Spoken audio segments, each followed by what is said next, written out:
Number 50, Evolution.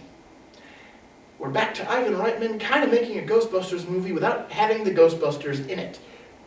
Basically, we're in a small New Mexican town where an asteroid smacks into the ground. This asteroid is containing particles of alien life that begins to grow. Number 49, Rope. This Alfred Hitchcock classic is about a pair of young, well-to-do men who strangle one of their friends and then hide them in a box in a room while they're holding a dinner party. This movie is actually shot as though it was one long take. It wasn't, mainly because back then you could only film for 10 minutes at a time. I'm definitely proving that technology has gotten better. But you can only film for 10 minutes at a time. But it does have a great look that it looks like it was one long take. Number 48, Sin City. Why would I like a movie called with Sin in the title? It is actually a really great comic book movie, based on really good comic books as well. It's done very faithful, so if you're one of those person who looks at things taken from books and comic books and turn into movies and go, "That's nothing like the source material," this is the movie for you. It is everything like the source material. It's another anthology film, so it's a little harder to explain because the stories are very much more intricate. But you have Bruce Willis, you have Benicio del Toro, Clive Owen, Rosario Dawson, Mickey Rourke. There's a lot of great actors in this movie giving tremendous performances to create this film. Number 47, the 9th film by Quentin Tarantino, Once Upon a Time in Hollywood. Honestly, I liked this movie way more than I ever thought I would. I ended up seeing it 3 times in theaters, and this movie is almost 3 hours long. That's a lot of a time commitment. People did the same thing with Avengers Endgame. I did it with this and Avengers Endgame, but that's for completely different reasons. Once Upon a Time in Hollywood, it is a story taking place around the same time as the Tate murders performed by the Manson family. Although Tate is part of the cast played by Margot Robbie, Sharon Tate isn't the main focus of the movie. The main focus of the movie is Leonardo DiCaprio and his stunt double, Brad Pitt. Their characters are an actor and a stunt double who are kind of just going through the motions of being has-beens at this point in television history. Leonardo DiCaprio is the star of a television show, which has now since no longer been airing, and he's finding it hard to find roles. Number 46, Lucky Number Sleven. It's about a guy who gets mistaken and is drugged for one of his friends who skipped town, and he's drugged in front of 2 mob bosses who live across the street from each other. Basically told that they both owe a very large sum of money. He then has to try to figure out how to pay back this money and or do a favor to pay back this money that he owes to both mob bosses. While all this is going around, you have Bruce Willis walking around playing some type of demented game with this kid. Number 45, Inside Man. This Spike Lee film is a heist film. Clive Owen plays a bank robber who goes in with 3 other people and takes the bank hostage. Denzel Washington plays the negotiator who is sent in to try to figure out what these hostage takers want to get them out of the building and get them arrested. It's a cat and mouse game, but it's a really well done cat and mouse game. Again, this is one I had never actually heard of it. Then one of my friends happened to call me one night and go, "Hey, want to go see a movie?" And this is what they wanted to go see, and I said, "Yeah, sure, why not? I had nothing better to do." If you ever want to go see a movie and you don't want to go by yourself, ask me. If I have nothing better to do, I'll probably say yes. And then I'll end up seeing stuff like this. It was an amazing film. I loved this film, and it is today, definitely high on this list since it started off at 100. Number 44. No list would be complete without Galaxy Quest. To some fans, it is the best Star Trek movie ever made, although it is definitely not a Star Trek movie. Basically, we have Tim Allen, Alan Rickman, and Sigourney Weaver, along with Tony Shalhoub, Sam Rockwell, and a few others, play the crew of a spaceship that was a TV show. It was basically Star Trek in this universe, who, after the show was canceled, begin doing the convention circuit. At one convention, they're abducted by actual aliens who watched the show believing it was historically accurate, and that these people are actually the crew of the NSA Protector. And they're thrust into a war with this species, main villain, and threatening to kill them all. Number 43, Con Air. Don't give me that look. Don't give me that look because I put Con Air on my list. I have enjoyed this movie since I was in middle school. I have a poster for it in my house that I bought from the local video store when I was in middle school. I don't know why I still have it after like 20 years, but I still do. If you've never seen Con Air, it's a Nicolas Cage film where he plays a U.S. Ranger who, after getting his discharge from the Army, goes home and accidentally kills a guy. He's then sent to prison. He is eventually paroled and is put on a plane to take him back home. It is a plane full of convicts who inevitably hijack the plane. The leader of the hijackers is played by John Malkovich, and John Cusack plays the guy who's putting who is actually looking after the plane. He's not on the plane, he's on the ground, but he definitely doesn't want these people getting away with his plane. It's a really fun action movie. It's really enjoyable. Number 42, Hail Caesar. It's a Coen Brothers film. It's really got a weird plot. It's basically in the day of a man who runs a movie studio in the 1950s. He's called a fixer, but he basically is the guy who's running the studio. He talks to the owner of the studio who lives in New York, and he deals with all the problems that come at him throughout this day in a movie studio where, among other things, the star of his huge picture that's taking up half of their lot, called Hail Caesar, A Story of the Christ, is kidnapped by a group of communists. Number 41, Aladdin. This is obviously the animated version. I have nothing against the live-action version. This version is better. I grew up with Aladdin. I loved Aladdin. It is my favorite Disney film of all time. Robin Williams' performance as the genie will be legendary for eternity and then some. Number 40, Back to the Future. Another one that is, really, really simple, and a lot of people know of this movie, but I really enjoy Back to the Future. The entire trilogy is really good, but Back to the Future is superiorly the best out of the trilogy. Michael J. Fox plays Marty McFly, who gets sent back in time with a DeLorean time machine. Number 39, Transformers the movie. It's Transformers. It's not the live-action Transformers. This is the animated movie. The original animated Transformers movie with Judd Nelson doing the voice of Hot Rod, the main Autobot of this movie. It is just a great storytelling piece. They do a lot for what was basically a property to sell toys. They do a lot with it. If you love Transformers, it's a very heart-wrenching kind of movie, without giving away spoilers. And honestly, the villain is Unicron, who is literally a planet that can transform. Number 38, Basic. We get John Travolta and Samuel L. Jackson. This one is another one I'm not sure how many people have actually ever seen. I enjoy the crap out of this movie. This is such a good movie. Samuel L. Jackson plays a black hat instructor for a group of Army Rangers. He takes them out into the field for a training exercise during a hurricane. The next day when they're gone to get picked up, only 3 of them are found. One of them is shot, and the other one is dead. The rest of the team and Samuel L. Jackson are nowhere to be seen. An investigation is held to figure out what happened, and John Travolta is brought in to kind of help the investigation along, as he used to be a black hat under Samuel L. Jackson's character. It's a movie of intrigue, it's a thriller, and it's really good. I've always enjoyed this movie, I love what they do with it. Number 37, Gleengarry, Glen Ross. This is another great interpretation of a stage play being turned into a movie, because they didn't add a whole lot to this movie. They added in a couple of scenes and a little bit of character development that isn't there in the play, but otherwise, it is really the play done on film.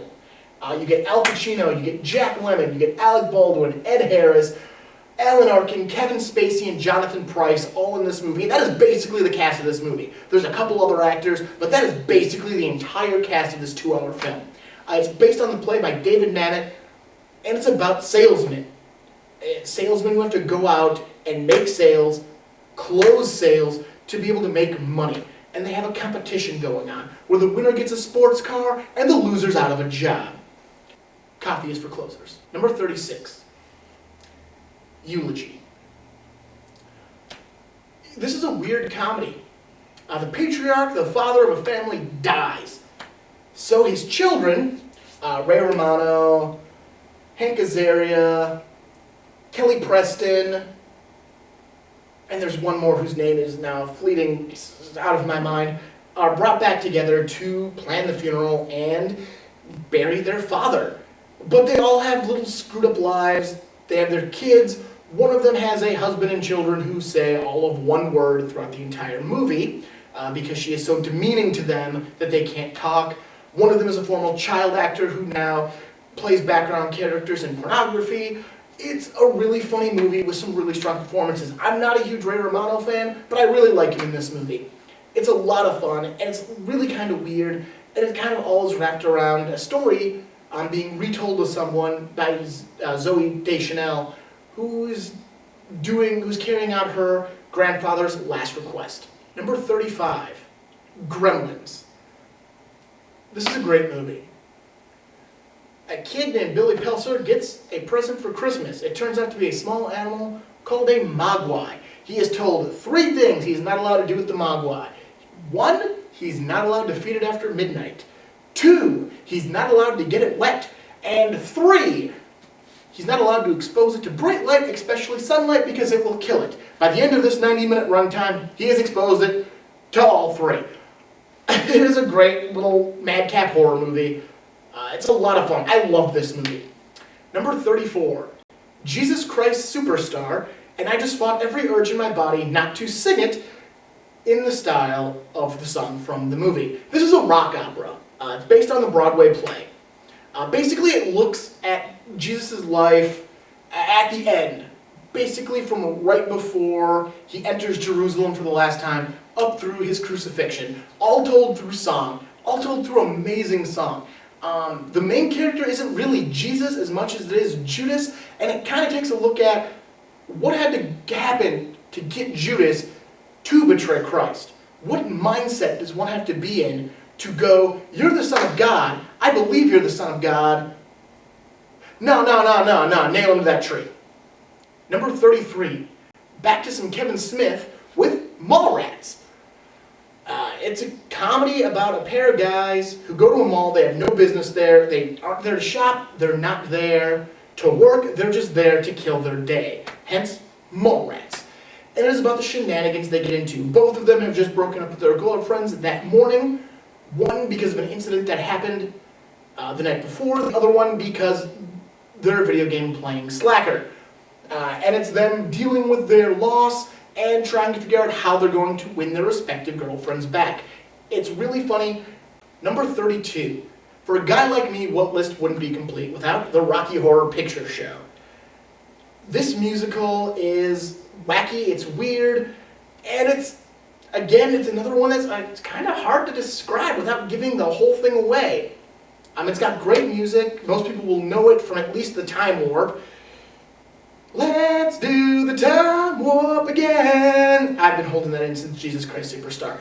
Number 31, Smokin Aces. This is another kind of crime heist film, except the thing they're going after to steal is a guy. They're actually trying to kidnap someone or bring them into protection depending on what side it is. You have hitmen who are going after him, you have FBI agents going after him, you have bounty hunters going after him, and they're all kind of congregating in this one hotel, and that's where they're going to find him. And you get to learn about all these characters and see what's going on and see as the various groups kind of interact and smash into each other, which generally ends in bullets. Number 30, UHF. This is Weird Al Yankovic's film. What can I say? I've loved this movie since I was little. My brother watched it, so I watched it, and I still watch it to this day. Weird Al Yankovic plays, well, kind of what Weird Al Yankovic would be if he didn't get famous for writing songs. Kind of a loser who's stuck between jobs, doesn't know what he wants to do, because he's a little too creative for the world around him. He ends up being put in charge of a television station, a little low-watt UHF station, which for those of you who have no idea what UHF stands for, it stands for ultra-high frequency. Back in the days of TV antennas and not everything was digital, ultra high frequency was a low bandwidth, it only took a small area. Now that the history lesson is done, back to the movie.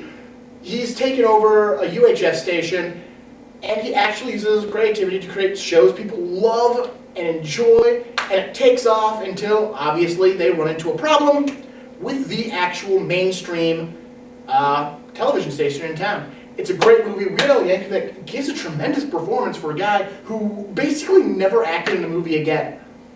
He made cameo appearances in movies as himself, but he never really acted as a character in anything else again. He does some voice work, but that doesn't really count. Number 29, Transylvania 65000.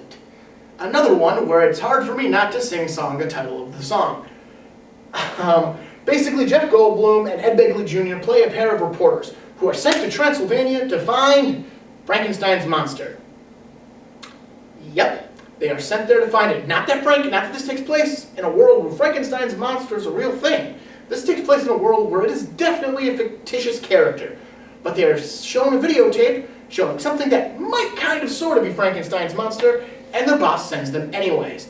It's a really fun comedy, and you get Gina Davis playing a vampire. You also have some other really strong performances. Jeffrey Jones plays the mayor of the town, and it kind of takes the idea of the universal monsters and kind of shows you how you might actually be able to get away with it in a real society where none of these things can actually exist, but maybe you can trick people into thinking they do. It is a fun movie. There's also a mad scientist in there who's only a mad scientist when he's in his lab. It's a really funny scene where you see him walking in and out of the room, and when he's in the room, he's this mad scientist where he messes up his hair and he starts acting like a mad scientist, and when he walks out of the room, he straightens his hair and he's really nice to his assistants. It is hilarious. It is a great movie. Watch it. It is really fun. Number 28, The Voices. This Ryan Reynolds film concerns a man who hears voices, particularly the voices of his cat and his dog. He doesn't take his medication, so you kind of watch this movie through the way he sees the world, and every once in a while you get glimpsed at how the world actually is. It is a horror movie, but it's a really well done horror movie. It's definitely not trying to push any boundaries, but it is a very good movie. Ryan Reynolds is amazing in this movie. Anna Kendrick is in it, and she does a really good job. It's definitely a movie worth watching, especially just because they didn't get voice actors to do the voice of the cat and the dog. Ryan Reynolds does both of those voices, and he does do a great job at changing up his own voice. So you go, that's definitely him, but it still kind of sounds like it could be somebody else. Number 27, Death Race 2000. I'm not talking about the Jason Statham remake, I'm talking about the original Roger Corman movie, starring David Carradine and Sylvester Stallone. That's right, this is my favorite Sylvester Stallone movie. I'm not ashamed. Fight me on it. He hasn't made a better movie than this. Anyway, it's about a death race. It takes place in the year 2000, so it definitely didn't come true by about 19 years at this point. Where the biggest sport is the Transcontinental Road Race, where a group of 5 racers race across the country. And they score points by running people over and other general mayhem and destruction. Number 26, 12 Angry Men. Basically, it's about a jury who are stuck in a jury room trying to determine if the innocent or guilt of someone who's accused of murder with the death penalty on the line. And at first, everyone believes he's guilty except one guy, and he does everything in his power to persuade everyone else to believe that there is a reasonable doubt in this case. It is a great movie with a lot of great and strong performances.